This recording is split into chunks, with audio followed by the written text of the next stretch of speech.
especially with guitars and how they sound. It's an adjustment for a lot of players, and I think Keith is going to be taking advantage of that as we go into game number 1.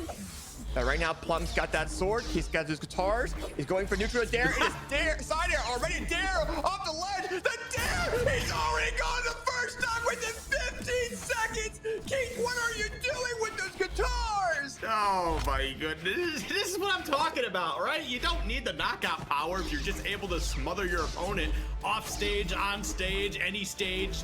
It's just how it works out. And man, that's a crazy start. Oh, here we go. Might be going for round 2. Never mind. Finds a way back onto the stage here. Ugh. Dude, these side airs are just throwing Plum in a circle, and really, I mean, Keith is just going back and forth these silent down like true combos, making sure he can get that confirmed damage, and he's going for these side air options to really launch Plum off the ledge and maybe go for these knockouts. But Plum is already in the red of that second stock, and we're not even a minute into the game right now, Skip, and the recovery comes out. Yeah, that's just knowing how your opponent's going to be recovering here. And you know, I really like having the lightsabers in here too. The sounds are just always like, it's like, I'm not the biggest Star Wars fan, right? But the lightsaber sounds just satisfying, right? Just hearing that and these combos, oh, that just feels so good. Yeah, we're seeing a lot of that right now. I mean, Keith is just throwing Plum into this crazy feud, and you're seeing Plum try to get these spear recoveries on Keith, trying to use that spear to kind of keep that range. But hey, I mean, Keith's showing his skill sets. He's willing to go in unarmed a little bit and mess around with Plum. Plum takes advantage of that, but actually doesn't go for the knockout option. Wasn't able to, and Keith might get 3-stock on Plum. Oh, that is it. Keith just 3-stock Plum in the first game on mainstream, and that's the way to do it. And this is why we like Keith. Keith is fantastic with those guitars. He would just sort of mix things up towards the end of that game, Skip, and I mean, just showed his power. Yeah, that was something. Yeah. Like we saw what, the first stock disappear in like 15 seconds, and then like it just never got any better for Plum. Yeah, I definitely agree with the name part. We're going into game number 2, and this is another pick that Plum actually has played a couple times in a couple different events as well, which they played in the Summer Championships last year, which is the Vow. They played actually against Keith. Well, Keith was on the Orion. We had Le Plume on the Vow, and maybe this is the pick that can adjust to Keith's aggressiveness and speed. I mean, Val's got a lot of speed with that sword. You got the gauntlet options as well. And right now they're just battling out with sword, and Plum's starting to take advantage of Keith's neutral control now. Okay. Ooh, okay. Weapon toss. Yep, keeps him off stage, gets right into those guitars, and keeps the aggression going like they never even left that ledge. So honestly, that was just really clean stuff there. Good defensive work. But oh man, right now it's just coming down to Plum just trying to maintain some stage control here, and when they have their footing underneath them, like they're able to play. I feel like the neutral here a lot better, especially having this sword at their disposal. Yeah, and I think right now Keith is, once he has that control, he's able to get a lot of damage build up because that's how guitars and sword are. But once Plum kind of gets into the rhythm of it, they're able to do something. But they actually go ahead and go a little bit unarmed, launch Keith off the ledge so he can pick up that sword, take that neutral control from Keith. Now you're seeing Keith kind of having a rough time really being able to attack and get that center control again, and Plum takes advantage of that with that recovery option. Good. This is exactly what I really wanted to see from Plum, because that game 1 was terrible, man. It was not good. A 3-stock to get things started never sets a good precedent. But we get right into this game 2. You get to the character switch here, and things are just looking up a lot more smooth for you all of a sudden. Yeah, and Plum's actually going for some risky options as well. We're seeing them go all the way to the sweat beats on their character. They're willing to go into that final recovery, that final option to really get back to that ledge. And he's not really been needing to do that a whole lot compared to what Plum's going to have to do, but Plum had to change his playstyle completely. But as I say that, Keith comes in, takes the platform control, and gets the guitar down signature. Go ahead and make stocks even, but I mean, just really comes down to this platform control this game. All right, now we'll see where things go from here, right? Decent little combo, ended up falling out of it. Yeah, again, twice the same thing in a row. Just was not able to convert after that second hit. Again, yeah, just go. We literally saw the same thing 3 times in a row there, AJ. Well, and the reason he's going for it is because it's a true combo. Silent downlight is a true combo on guitars, and Keith's taking full advantage of it. If that's going to build damage up with guitars, you know he's going to definitely take advantage of it. And now we're just kind of seeing him go for these ground pound options off ledge and trying to play around a little bit while he's got this advantage. Yeah, I mean, it wasn't just the 1 and the 2, it was the 3. That's the part that I was talking about, is just missing that third hit. But yeah, either way, I mean, Keith's definitely trying to find his way, find his footing here. This Val pick has definitely been super solid. The sword here has been huge. Now they find a way to get back down to the stage, has some stage control here. Keith now in a troublesome position, but does thread the needle to get back on stage themselves. And I don't know, there's something different actually, I feel like, from Keith's gameplay here in this game too. It just feels a lot more sluggish. He's having to respect Plum's, you know, range of attack now, because Plum was really punishing him for what Keith was doing originally in the first game. Oh, but as I say that now, Keith comes in, it does go and knock out Plum of the second stock, but he's still very low on that final, and it's going to really change his style going forward realistically, right? Because he's used to playing that aggressiveness. That silent down is going to be coming out a lot more, and Plum's going to try to go for these knockout options. I mean, yeah, he may as well, especially with the gauntlets in hand. These things can pack a punch, literally. There he goes. It's right off stage. Not going to be enough to take that stock quite yet. And I feel like Keith has probably got one more shot at life here to try and find a way to sneak this game too. Because, I mean, it's kind of weird to see them battle from behind here, but this is huge. Big setup. Is that going to be enough, AJ? No, finds a way to get the wall touch. Almost absolutely stole that. Plum finds a way to clean it up, but my goodness. Dude, he had that combo down. Keith had the opportunity to knock out Plum of that second game, but just could not find that option against Plum. And Plum took advantage of it. He came back to that ledge, you know, but that was a huge combo coming in from Keith. It was a silent down late into a dare, silent dare, if I recall. And we'll see it here shortly, but Plum came back with a down late recovery. That's all it took to go ahead and take game number 2 to Plum. But man, if we're seeing those exchanges on Val from Plum and guitars from Keith, this is going to be an interesting game, because Keith is starting to final back a little bit. He's starting to find that playstyle advantage.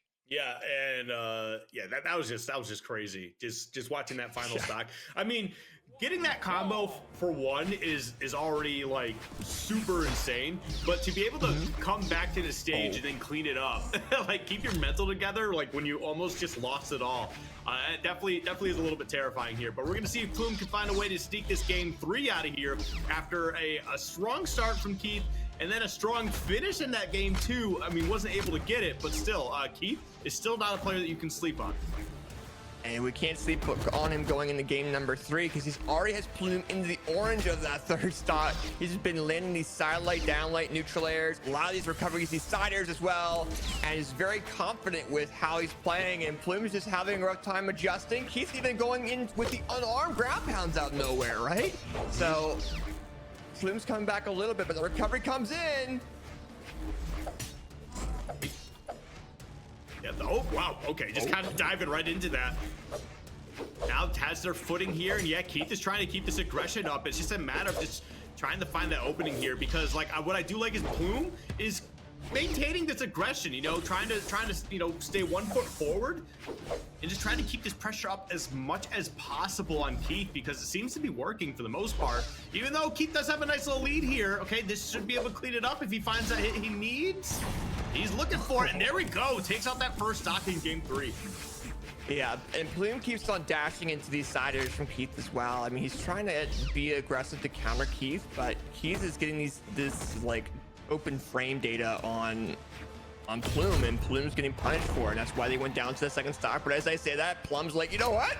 Let me go ahead and get that knockout option on Keith, make things 2 stocks all with his gauntlets, and go back to sword and do that damage build-up.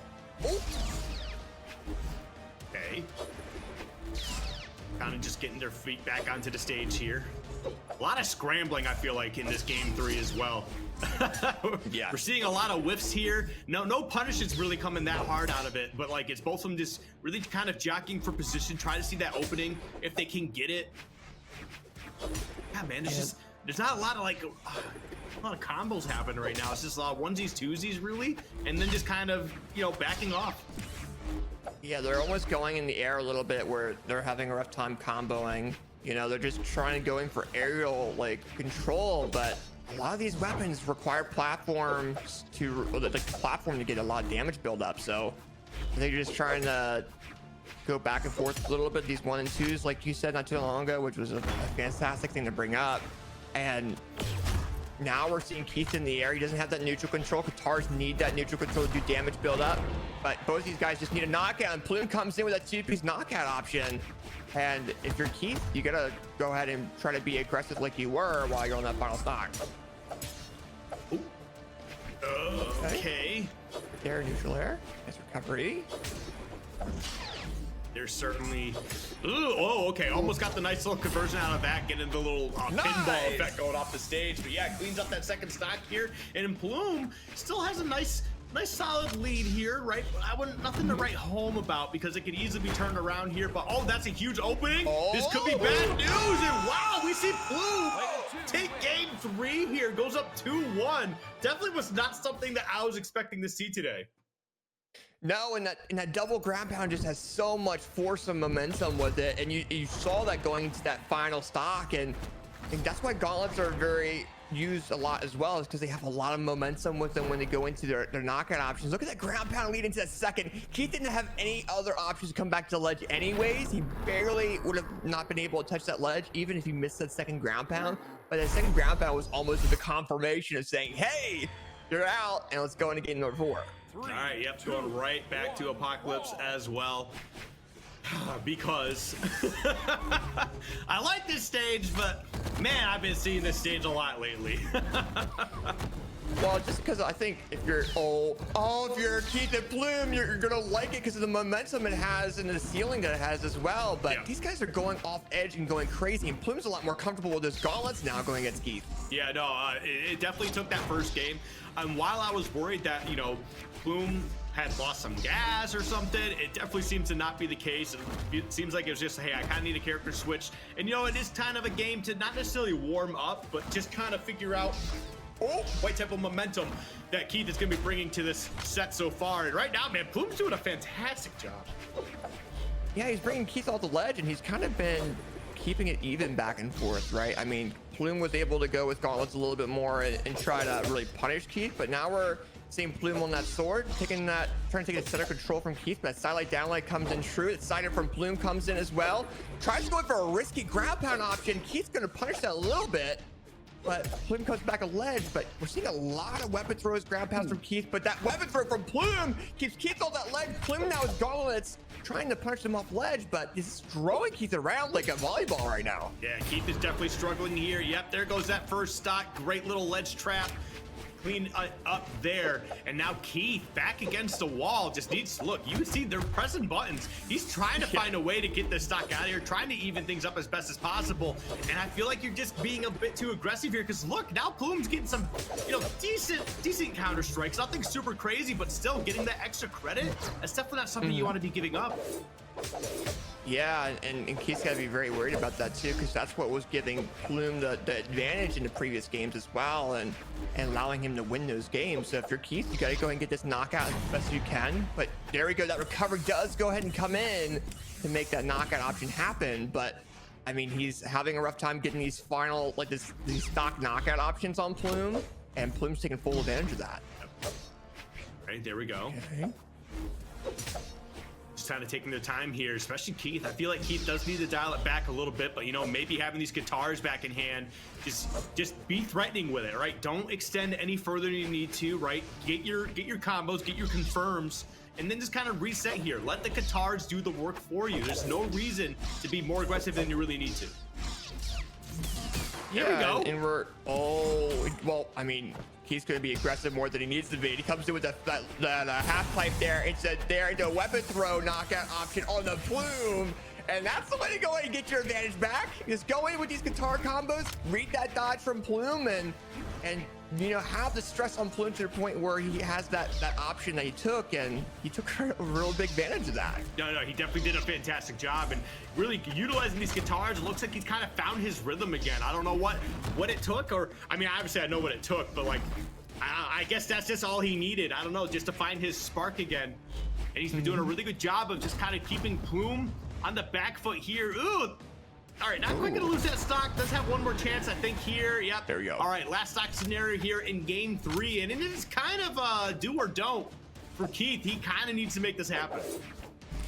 Yeah, and if Plum goes ahead and wins this game, he wins this set. You know, if you're Keith, you gotta be like, okay, I gotta go ahead and do this damage build up and then be able to go and get these knockout options as early as possible.